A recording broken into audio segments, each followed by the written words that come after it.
Hey everyone, welcome back to my YouTube channel. Hope you all are doing great. और मैं भी एकदम बढ़िया हूँ। ये वीडियो स्पेशली पैरामेडिकल वाले बच्चों के लिए होने वाला है। जैसे आप जानते हैं कि आज आपका रिज़ल्ट डिक्लेयर हो चुका है and congratulation to all for your result. I hope आप सबका रिज़ल्ट बहुत अच्छा रहा होगा। और तो मुझे कमेंट आया था कि पैरामेडिकल के कोर्स के बारे में भी हमें कुछ जानकारी दें। जितना मुझे पैरामेडिकल के बारे में पता है मैं उतना आपको बता देती हूँ। तो पैरामेडिकल की अब हमारे पास पिछले साल ही ये सीट्स इंक्रीज़ हुई हैं, तो 50-50 सीट्स हो गई हैं। लाइक कि आईजीएमसी में पहले हमारे पास पैरामेडिकल के आईजीएमसी में 4 कोर्स हैं। Radiology, operation theatre and anaesthesia, और थर्ड है लैब टेक्नीशियन, और फोर्थ है रीनल डायलिसिस। तो जो 3 कोर्स हैं आईजीएमसी में, रेडियोलॉजी,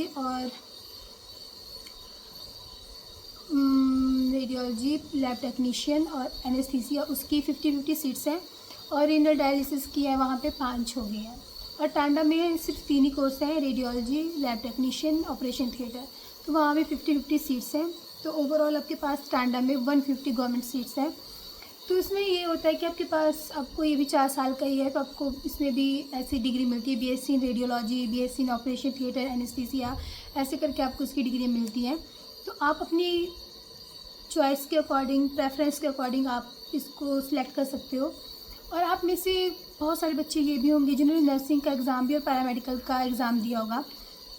तो मैं बताती हूँ कि मैंने क्यों पैरामेडिकल सेलेक्ट नहीं किया था। इवन मेरा पैरामेडिकल में भी नंबर पड़ गया था आईजीएमसी में, ऑपरेशन थिएटर में, बट मैंने नर्सिंग क्यों चूज़ की, मैं इसका आपको रीज़न बताती हूँ। क्योंकि पहली बात ये कि मुझे था कि मुझे अपनी होल बॉडी के बारे में जानना है। तो अगर आप पैरामेडिकल में जाते हो तो आप एक पर्टिकुलर फील्ड के बारे में जानते हो।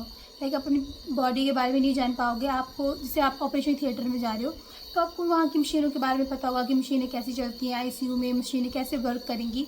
और अगर आप रेडियोलॉजी में जाते हो तो भी आप मशीनों के साथ ही वहाँ पे काम करते हो। तो मुझे ये था कि मुझे बॉडी के बारे में जानना है, और मुझे मतलब एक पर्टिकुलर फील्ड नहीं, मतलब मुझे ओवरऑल पूरे शरीर के बारे में जानना था। मैंने इसलिए नर्सिंग चूज़ की थी। और अगर हम बात करें करियर की, तो career option as comparison to paramedical nursing के बहुत ज़्यादा है। एज पोस्ट भी निकलती हैं तो नर्सिंग की ज़्यादा निकलती हैं और एज़ कंपैरिजन टू पैरामेडिकल। तो इसलिए मैंने नर्सिंग वाली साइड जाना प्रेफर किया था। अपनी अपनी चॉइस होती है। अगर आपको पैरामेडिकल में ही जाना है तो आप पैरामेडिकल में जा सकते हो। मैं आपको थोड़ा थोड़ा बता देती हूँ कि रेडियोलॉजी में क्या होता है। रेडियोलॉजी में लाइक आपके एक्सरे हो गया, अल्ट्रासाउंड हो गया, तो वो सब आ जाएगा रेडियोलॉजी में। और ऑपरेशन थिएटर में आपके पास आ जाएगा, जैसे आईसीयू में वहाँ पे मशीनें होती हैं, तो आप ऑपरेशन नहीं करते, आप सिर्फ मशीनों को चलाते हो और थोड़ा बहुत डॉक्टर की हेल्प कर देते हो।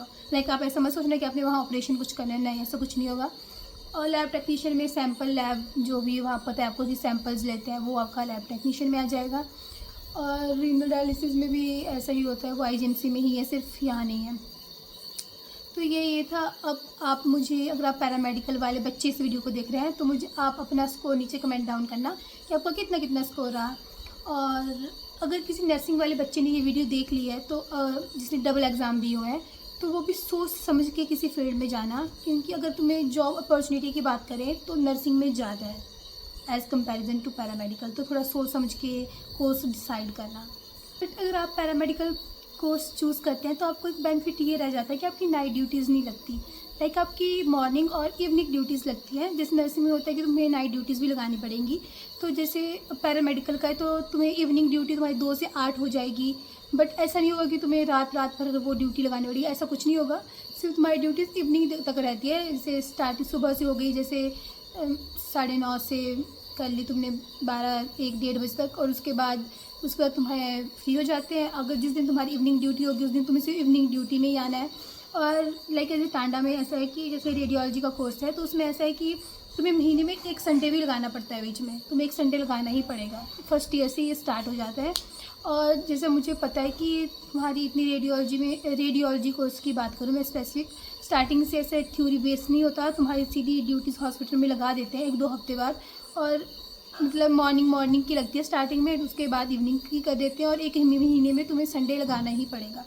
ओवरऑल यही पैरामेडिकल की मेरे पास जानकारी थी। और मुझे पैरामेडिकल का ये बेनिफिट लगता है कि तुम्हें नाइट ड्यूटीज़ नहीं लगानी होती। I hope you like this video. Bye bye.